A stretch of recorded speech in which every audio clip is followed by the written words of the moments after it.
বীরভূমের সাঁইথিয়া ট্রাফিক পুলিশের পক্ষ থেকে সাঁইথিয়া বহরমপুর রাস্তায় ট্রাফিক আইন ভাঙার অপরাধে 24 জন গাড়ি চালককে জরিমানা করা হলো।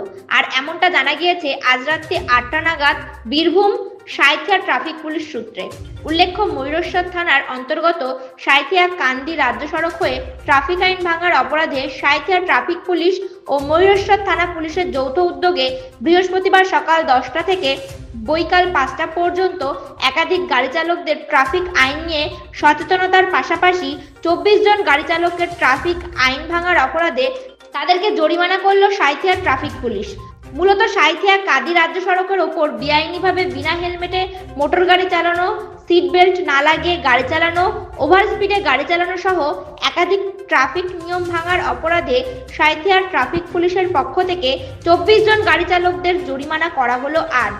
এমনটাই জানা গিয়েছে সাঁইথিয়া ট্রাফিক পুলিশ সূত্রে।